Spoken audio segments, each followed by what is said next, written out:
അമ്മേ, ഞാൻ പറയുന്നതൊന്ന് മനസ്സിലാക്കുക. എനിക്ക് ഈ കല്യാണം വേണ്ട. അമ്മയെ തനിച്ചാക്കി ഞാൻ പോകില്ല. എൻ്റെ കുട്ടി, നിനക്കൊരു ജീവിതം വേണ്ടേ? എത്ര കാലം ഇങ്ങനെ കഴിയും? പിന്നെ ഞാൻ തനിച്ചാണെന്ന് ആര് പറഞ്ഞു?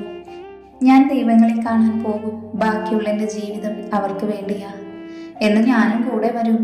എൻ്റെ ഏട്ടനെ മറന്ന് എനിക്കൊരു ജീവിതം വേണ്ട. അതൊന്നും പറഞ്ഞാൽ പറ്റില്ല. ദാ ഈ സാരിയും ആഭരണവും മോൾക്ക് ഇഷ്ടമായെന്ന് നോക്കിയേ. പിന്നെ ഇത് മാത്രമല്ല കേട്ടോ, ഈ വീടും മോൾക്കുള്ളതാ. അവൻ പോയപ്പോൾ എനിക്ക് തന്നിട്ട് പോയൊരു നിധിയാണ് എൻ്റെ മോള്. ഇനി മോളുടെ ഒരു കുഞ്ഞിനെ കണ്ടിട്ട് വേണം എനിക്ക് കണ്ണടയ്ക്കാൻ. മോളിതൊക്കെ എടുത്ത് അലമാരയിൽ വെച്ചോ, ഞാൻ താഴേക്ക് ചെല്ലട്ടെ. നിറഞ്ഞു വന്ന് കണ്ണ് ഭാമ കാണാതിരിക്കാൻ അവർ പെട്ടെന്ന് താഴേക്ക് പോയി. എനിക്കറിയോ അമ്മേ, അമ്മ കരയുന്നത് ഞാൻ കാണാതിരിക്കാനല്ലേ പെട്ടെന്ന് പോയത്. ഇതുപോലൊരമ്മയെ കിട്ടാൻ ഞാൻ എന്ത് പുണ്യമാണ് ഭഗവാനെ ചെയ്തേ. എന്നമ്മയുടെ സ്വന്തം മകളെ പോലെയല്ലേ നോക്കുന്നേ. താഴേക്കിറങ്ങിയ സുധ നിറഞ്ഞു വന്ന കണ്ണ് സാരി തുമ്പിൽ തുടച്ച് മുഖം ഉയർത്തി നോക്കിയപ്പോൾ അടുത്ത വീട്ടിലെ രാധ പടികയറി വരുന്നതാണ് കണ്ടത്. ആഹാ, ആരിത്? രാധയോ? എപ്പോ വന്നു? ഞാൻ രാവിലെ വന്നതാ സുധേ. വന്നപ്പോൾ ഇവിടുത്തെ വിശേഷം അറിഞ്ഞത്. അപ്പോൾ ഇങ്ങോട്ടേക്കൊന്ന് വരാമെന്ന് തോന്നി. നീ എന്താ കരയുവാണോ സുധേ? ഞാൻ ഇവിടേക്ക് വൃത്തിയാക്കുമായിരുന്നു. അപ്പം കണ്ണിൽ പൊടി വീണതാ. മോള് സുഖമായിരിക്കുന്നു രാധേ?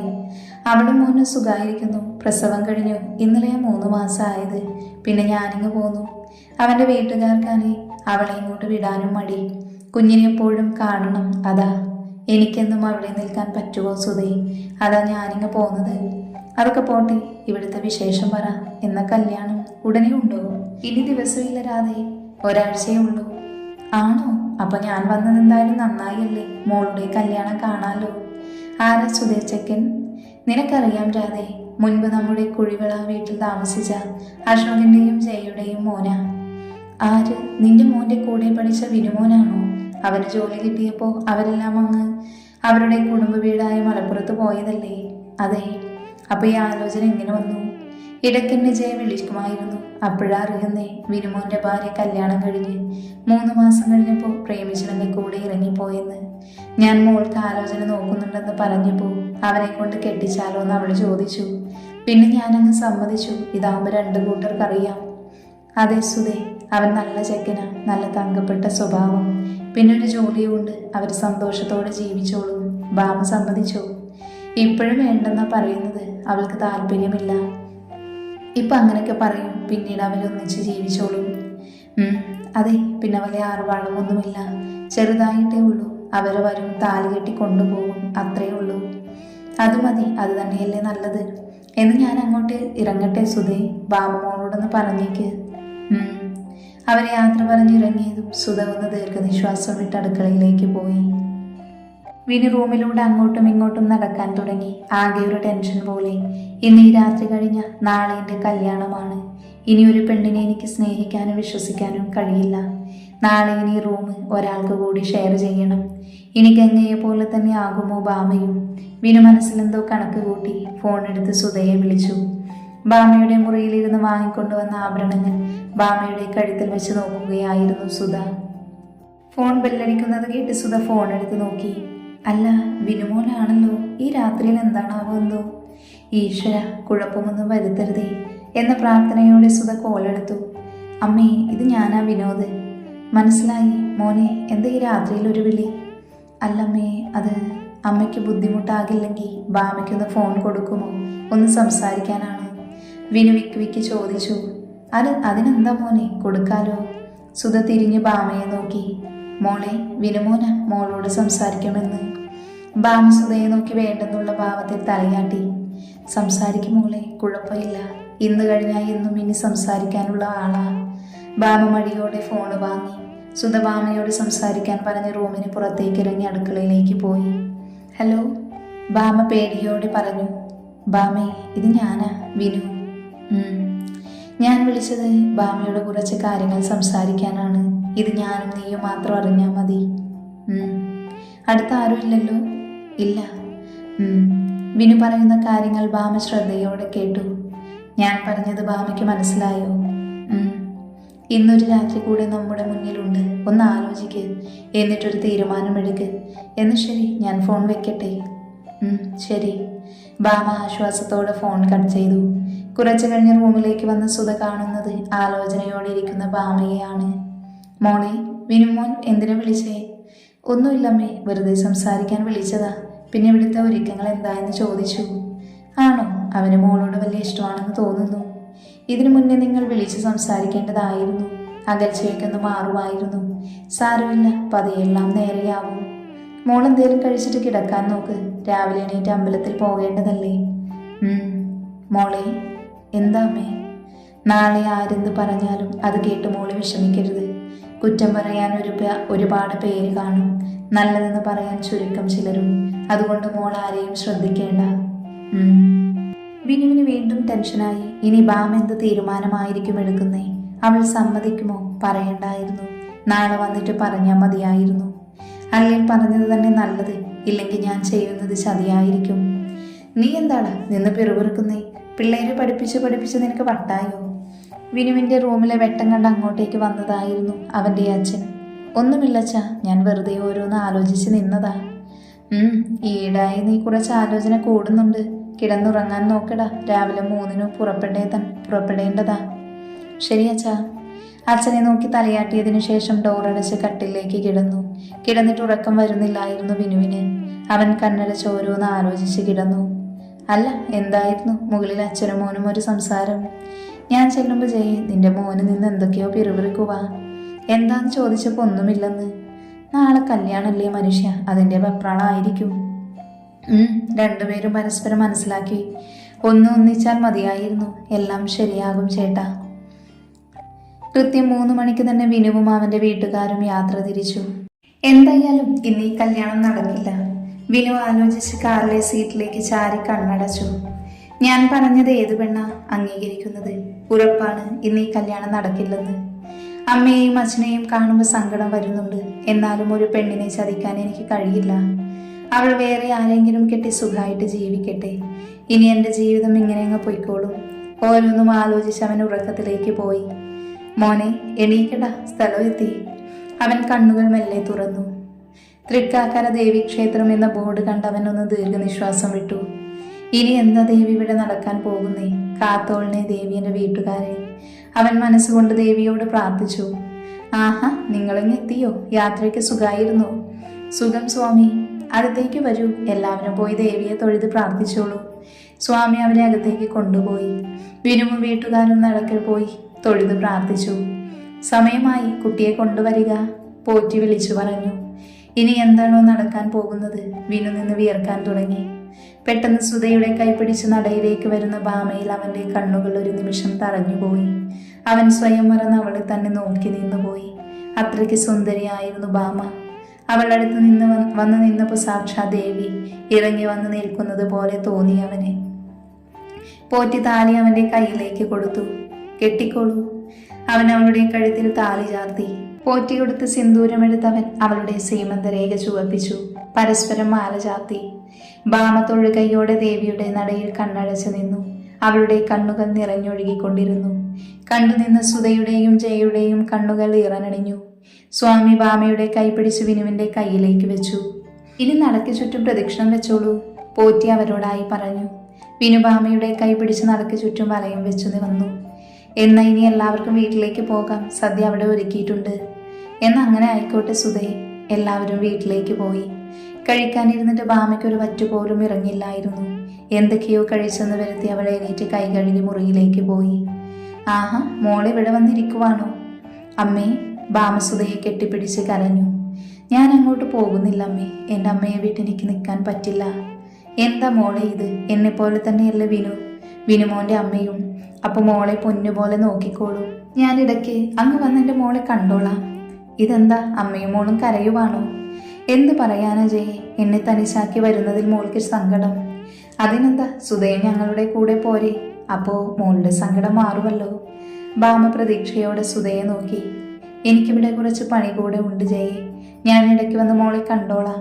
പിന്നെ ജയെ, ഞാൻ പറഞ്ഞത് ഓർമ്മയുണ്ടല്ലോ, മോള് ടീച്ചറിന് പഠിച്ചതാ. വിനുമോൻ പഠിപ്പിക്കുന്ന സ്കൂളിൽ മോൾക്ക് കൂടെ ഒരു ജോലി നോക്കാൻ മോനോട് പറയണേ. എൻ്റെ സുധേ, ഞാൻ അവനോട് പറഞ്ഞിട്ടുണ്ട്. അതെല്ലാം ശരിയാക്കാം. ഇറങ്ങാൻ സമയമായി. അമ്മയും മോളും വന്നേ.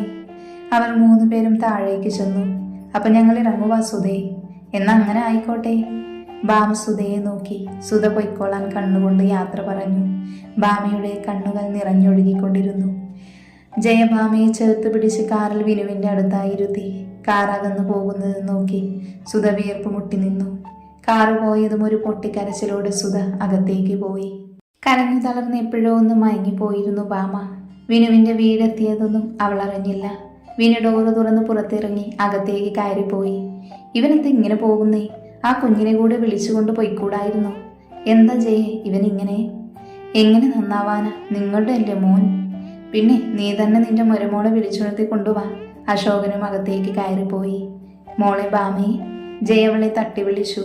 ബാമ ഞെട്ടി കണ്ണുകൾ തുറന്നു നോക്കി. പേടിക്കണ്ട, ഞാനാ മോളെ, വീടെത്തി, മോളിറങ്ങി വാ.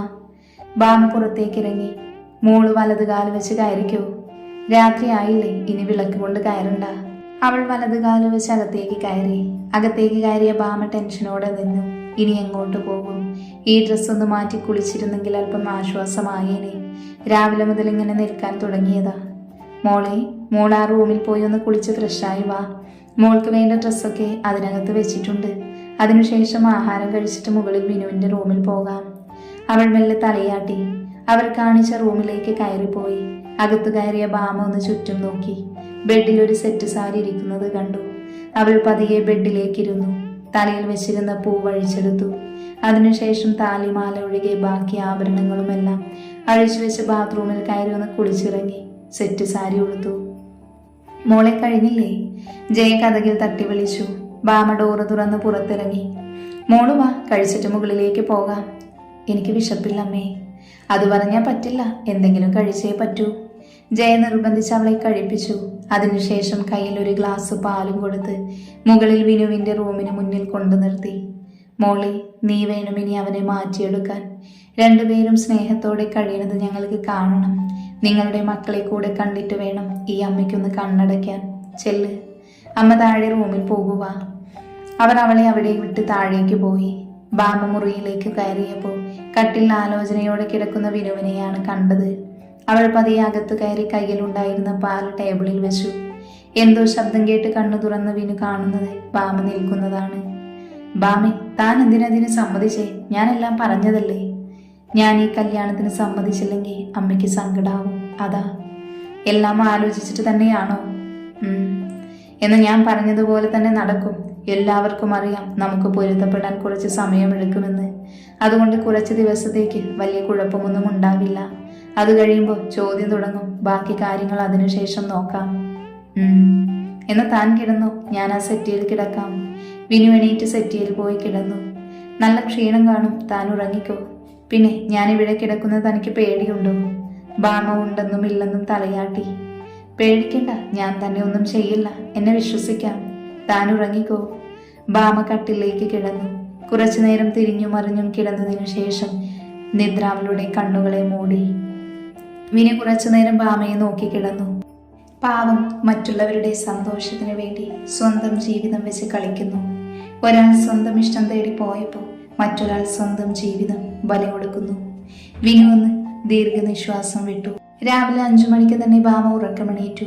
അവൾക്കെന്നുമുള്ള ശീലമാണ്. അവളെയും രാവിലെ എണീറ്റ് സുധയെ സഹായിക്കും. ബാമ ഒന്ന് സെറ്റിയിലേക്ക് നോക്കി. കമിഴ്ന്ന് കിടന്നുറങ്ങുന്ന വിനുവിനെയാണ് കണ്ടത്.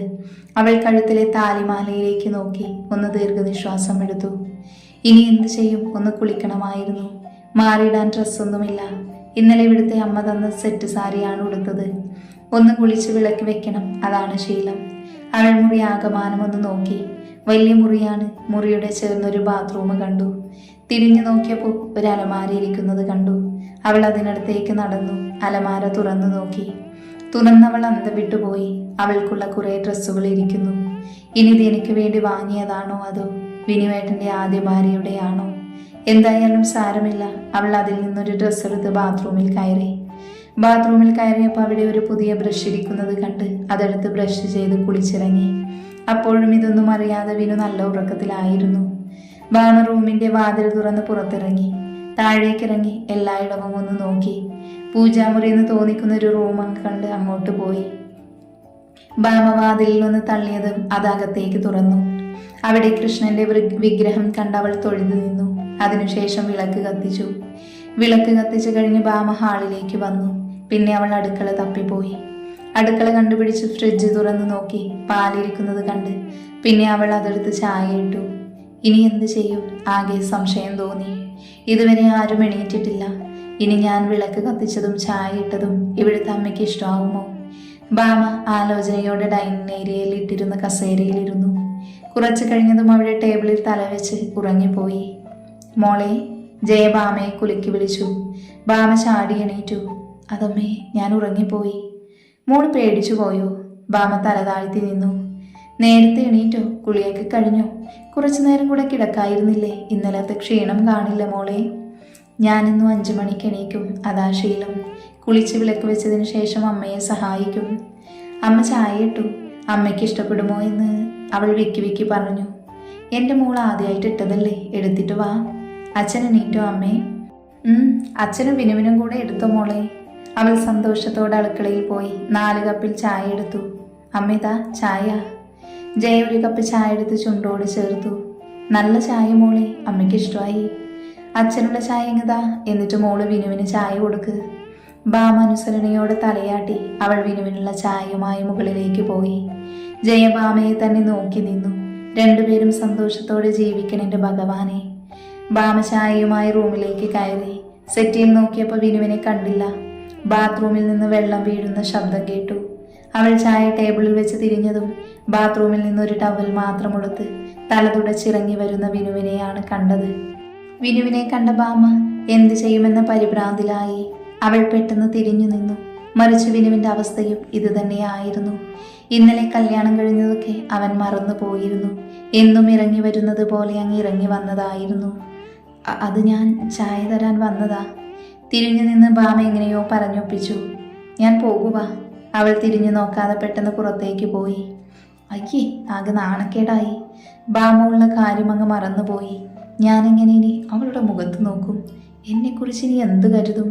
വിനു ആലോചനയോടെ നിന്നു. വിനു പെട്ടെന്ന് റെഡിയായി താഴേക്ക് വന്നു. അമ്മ വിശക്കുന്നു. വിനു അടുക്കളയിൽ നോക്കി വിളിച്ചു പറഞ്ഞു. നീ അവിടെ ഇരിക്ക്, ഇപ്പൊ കൊണ്ടുവരാം. മോളെ ബാമേ, നീ അവനെ കഴിക്കാൻ കൊണ്ടുകൊടുക്ക്. അത് അമ്മ കൊടുത്താൽ മതി. പറ്റില്ല, ഇനി മുതൽ നീയാണ് അവൻ്റെ കാര്യങ്ങളെല്ലാം നോക്കേണ്ടത്. മടിക്കാതെ എടുത്തു കൊടുക്കും മോളെ. ബാമ മടിയോടെ വിനുവിനുള്ള ആഹാരവും എടുത്ത് ഡൈനിങ് ഹാളിലേക്ക് ചെന്നു. ബാമയെ കണ്ടതും വിനു മുഖം താഴ്ത്തിയിരുന്നു. അവനാണ് ഇനി എങ്ങനെ അവളെ നോക്കുമെന്നും അവൾക്കാണ് എങ്ങനെ അവൻ്റെ മുന്നിൽ ചെല്ലുമെന്നുള്ള മടിയും. ഒരുവിധം അവൾ അവൻ്റെ അടുത്തേക്ക് ചെന്ന് ഒരു പ്ലേറ്റ് എടുത്ത് മുന്നിൽ വെച്ചു. അതിലേക്ക് അവൻ ഇഷ്ടപ്പെട്ട ദോശയും സാമ്പാറും ഒഴിച്ചു. ഞാൻ വെള്ളം എടുത്തിട്ട് വരാം. അവൾക്ക് അവിടെ നിൽക്കാൻ മടി തോന്നി. തിരികെ അടുക്കളയിലേക്ക് പോയി. എന്നും കഴിക്കുന്നതിനേക്കാളും ഇന്ന് ആഹാരത്തിനൊരു പ്രത്യേക രുചിയുണ്ടെന്ന് അവന് തോന്നാതിരുന്നില്ല. അവൻ കഴിച്ചു തീരാറായതും വെള്ളവും കൊണ്ട് ബാമ അവൻ്റെ അടുത്തേക്ക് പോയി. വെള്ളം ടേബിളിൽ വെച്ചിട്ട് മാറി നിന്നു. ഇന്നത്തെ ആഹാരം കൊള്ളാം, അവൻ അവളുടെ മുഖത്തേക്ക് നോക്കാതെ പറഞ്ഞു. അമ്മ പറഞ്ഞു ദോശയും സാമ്പാറുമാണ് ഇഷ്ടമെന്ന്, അതാ ഞാൻ. നല്ല രുചിയുണ്ടായിരുന്നു, അവൻ മറുപടി പറഞ്ഞ് കൈ കഴുകാനായി പോയി. ബാമയുടെ മുഖത്തൊരു പുഞ്ചിരി വിരിഞ്ഞു. ആഹാ, മോളെന്ത് ഒറ്റയ്ക്ക് നിന്ന് ചിരിക്കുന്നേ? അങ്ങോട്ട് വന്ന് ജയ ചോദിച്ചു. അത് ഒന്നുമില്ലമ്മേ, ബാമ ചമ്മിയ മുഖത്തോടെ മറുപടി പറഞ്ഞു. അമ്മേ, ഞാൻ ഇറങ്ങുവാ. അല്ലേ, നീ ഇതെങ്ങോട്ടാ? നിനക്ക് 2 ദിവസം കഴിഞ്ഞ് പോയാ പോരെ? അത് പറ്റില്ലമ്മേ. എടാ, ഇന്നലെ നിന്റെ കല്യാണം കഴിഞ്ഞതല്ലേ ഉള്ളൂ. നീ ഇവളെയും കൊണ്ടൊന്ന് പുറത്തൊക്കെ പോയി വാ. അവൾക്ക് എന്തെങ്കിലും വേണമെങ്കിൽ വാങ്ങിച്ചു കൊടുക്ക്. ഇവിടുത്തെ ജോലി തീരുമ്പോൾ അമ്മ തന്നെ കൊണ്ടുപോയി വാങ്ങിച്ചാൽ മതി. ഞാനാണോ ഇവളെ കെട്ടിയെന്ന്? നീയല്ലേ. അപ്പം നീയല്ലേ ഇവളുടെ കാര്യം നോക്കേണ്ടത്. അത് പിന്നെ കൊണ്ടുപോകാം, അവനൊരു ഒഴിക്കൻ മട്ടിൽ മറുപടി പറഞ്ഞു. ഇപ്പോൾ പോയിട്ട് അത്യാവശ്യമുണ്ട്. എന്തത്യാവശ്യം ആയാലും കുഴപ്പമില്ല. നീ മോളെയും കൊണ്ട് ഒന്ന് പുറത്തേക്ക് പോയിട്ട് വാ. 4 ആൾ കാണട്ടെ നിന്റെ കല്യാണം കഴിഞ്ഞെന്ന്. എന്തിനാമ്മേ വെറുതെ നാട്ടുകാരെ ബോധിപ്പിക്കുന്നേ? അതൊന്നും നിനക്ക് പറഞ്ഞാൽ മനസ്സിലാകില്ല. നീ ഇവളെയും കൂട്ടി പോകാൻ നോക്ക് വിനു. വേണ്ടമ്മേ, ഏട്ടൻ പോയിട്ട് വരട്ടെ, എനിക്ക് എങ്ങോട്ടും പോകണ്ട. അതൊന്നും പറഞ്ഞാൽ പറ്റില്ല മോളെ. മോള് ചെല്ല്. വിനു ചാടിത്തുള്ളി തിരികെ റൂമിലേക്ക് പോയി. മോള് പോയി റെഡിയാക്. അവൾ മനസ്സോടെ റൂമിലേക്ക് പോയി. ഇവരെ എങ്ങനെയെങ്കിലും ഒന്നിപ്പിക്കണമെന്ന് മാത്രമേ ജയക്കുണ്ടായിരുന്നുള്ളൂ. എപ്പോഴും ഒരുമിച്ചുണ്ടായ കുറച്ചൊക്കെ അകലം കുറയുമല്ലോ. പിന്നെ പതുക്കെ അവരങ്ങ് അടുത്തോളും. ജയ ഒരു പുഞ്ചിരിയോടെ അടുക്കളയിലേക്ക് പോയി. ബാമ റൂമിലേക്ക് ചെല്ലുമ്പോൾ ദേഷ്യത്തോടെ കട്ടിലിരിക്കുന്ന വിനുവിനെയാണ് കണ്ടത്. ബാമേ, വിനു ദേഷ്യത്തോടെ വിളിച്ചു. പെട്ടെന്ന് റെഡിയായി വാ, എനിക്ക് കുറച്ച് സംസാരിക്കാനുണ്ട്. ഇവിടെ വെച്ച് പറ്റില്ല. ബാമ അനുസരണയോടെ തലയാട്ടി. വിനു പുറത്തേക്ക് പോയി. വിനു പോയതും ബാമ പെട്ടെന്ന് ഒരുങ്ങിറങ്ങി താഴേക്ക് ചെന്നു. വാ. ബാമയെ കണ്ടതും വിനു പോകാനിറങ്ങി. ഞാൻ അമ്മയോട് പറഞ്ഞിട്ട് വരാം. വേഗം വരണം. അവൾ തലയാട്ട് അടുക്കളയിലേക്ക് പോയി. അമ്മേ, ഞാൻ ഇറങ്ങുവാ. സന്തോഷത്തോടെ പോയിട്ട് വാ മോളെ. ബാമയുടെ കൂടെ ജയം പുറത്തേക്കിറങ്ങി. വിനു കാറിൽ കയറി. ബാക്കിൽ കയറാൻ നിന്ന ബാമയെ ജയ മുന്നിൽ വിനുവിന്റെ അടുത്തായി പിടിച്ചിരുത്തി. വിനു കാറ് മുന്നോട്ടെടുത്തു. കാറ് ഗേറ്റ് കടക്കുന്നതുവരെ ജയ അവിടെ അവരെ നോക്കി നിന്നു. അതിനുശേഷം നല്ലത് വരുത്തണമെന്ന് ദൈവത്തോട് പ്രാർത്ഥിച്ചവർ അകത്തേക്ക് കയറിപ്പോയി. കാറിൽ നിന്ന് പുറംകാഴ്ചകൾ ആസ്വദിക്കുകയായിരുന്നു ബാമ. കായലിൻ്റെ അടുത്തുകൂടെ പോയപ്പോൾ ആകാംക്ഷയോടെ നോക്കുന്ന ബാമയെ കണ്ട് വിനു കാർ ഒരു സൈഡിൽ ഒതുക്കി. ബാമ ചോദ്യഭാവത്തോടെ അവനെ നോക്കി. ഇറങ്ങ്. ബാമ അനുസരണയോടെ തലയാട്ടി ഡോറ് തുറന്ന് പുറത്തിറങ്ങി അവളെ തഴുകി ഒരു ഇളം കാറ്റ് കടന്നുപോയി. അവൾ അതിൽ ലയിച്ചു നിന്നു. ആ കായലിന്റെ ഭംഗി നോക്കി കാണുകയായിരുന്നു ബാമ. എത്ര മനോഹരമായിരിക്കുന്നു. ഒരിക്കലും അവസാനിക്കില്ല എന്നതുപോലെ അങ്ങ് നീളത്തിൽ കിടക്കുന്നു. മെത്ത വിരിച്ചതുപോലെ നല്ല പച്ചപ്പിൽ കുളവാഴ കിളിർത്തു നിൽക്കുന്ന അതിൻ്റെ നടുവിലായി വയലറ്റ് നിറത്തിലുള്ള പൂക്കൾ. വെള്ളത്തിൽ നിറയെ താമരയും ആമ്പലവും പൂത്തുലഞ്ഞു നിൽക്കുന്നു. ഒരാൾ വെള്ളത്തിലിരുന്ന് താമരപ്പൂ പൊട്ടിക്കുന്നു. വേറെ ചിലർ മീൻ പിടിക്കുന്നു. താറാക്കൂട്ടം വെള്ളത്തിൽ കൂടെ നീന്തി കളിക്കുന്നു. മറ്റൊരിടത്ത് കുറെ പേര് ഫോണിൽ ഫോട്ടോ എടുക്കുന്നു. വേറെ ചിലർ അവിടെ ഇരുന്ന് സംസാരിക്കുന്നു. കുഞ്ഞുകുട്ടികൾ ഐസ്ക്രീം കഴിക്കുന്നു. അത് കണ്ട് അവൾക്കും കൊതി തോന്നി. ഓടിച്ചെന്ന് ഐസ്ക്രീം വാങ്ങി കഴിക്കണമെന്ന് തോന്നി. ഒരു നിമിഷം അവളും കൊച്ചുകുട്ടിയാവുകയായിരുന്നു. പെട്ടെന്ന് അവൾക്ക് മുന്നിൽ ഒരു ഐസ്ക്രീം. സ്വയം മറന്നു നിന്ന് അവൾ അത് വാങ്ങി ആർത്തിയോടെ കഴിക്കാൻ തുടങ്ങി. ഐസ്ക്രീം ആർത്തിയോടെ നുണയുന്നതിനിടയിലാണ് അവൾക്ക് പരിസരബോധം വന്നത്. ഇത് സ്വപ്നമാവണേ എന്ന് അവൾ ഒരു നിമിഷം പ്രാർത്ഥിച്ചു. അവളൊന്ന് ചുറ്റും നോക്കി. വിനു ഐസ്ക്രീം കഴിച്ചുകൊണ്ട് കായലിലേക്ക് നോക്കി നിൽക്കുന്നതാണ് കണ്ടത്. അവൾക്ക് വല്ലാത്ത നാണക്കേട് തോന്നി. ഒന്നും ചിന്തിക്കാതെ ആർത്തിയോടെ കഴിക്കുകയും ചെയ്തു. അവൾക്ക് അവൻ്റെ മുഖത്തേക്ക് പോലും നോക്കാൻ തോന്നിയില്ല. അവൾ അവൻ്റെ ബാക്കിൽ ചെന്നൊന്ന് മുരടനാക്കി. വിനു ഒന്ന് തിരിഞ്ഞു നോക്കി. ഞാൻ അത് ഐസ്ക്രീം കണ്ടപ്പോൾ പറയുന്നതിനോടൊപ്പം അവളുടെ കണ്ണുകൾ നിറയുന്നുണ്ടായിരുന്നു. അതിന് ഞാനൊന്നും പറഞ്ഞില്ലല്ലോ. ഐസ്ക്രീം കണ്ടപ്പോൾ എനിക്ക് കഴിക്കണമെന്ന് തോന്നി.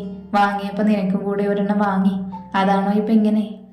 അല്ല, ബാമ നിന്ന് വെക്കി. എന്തോ മനസ്സിൽ അവൻ അവളോടൊരു സഹതാപം തോന്നി.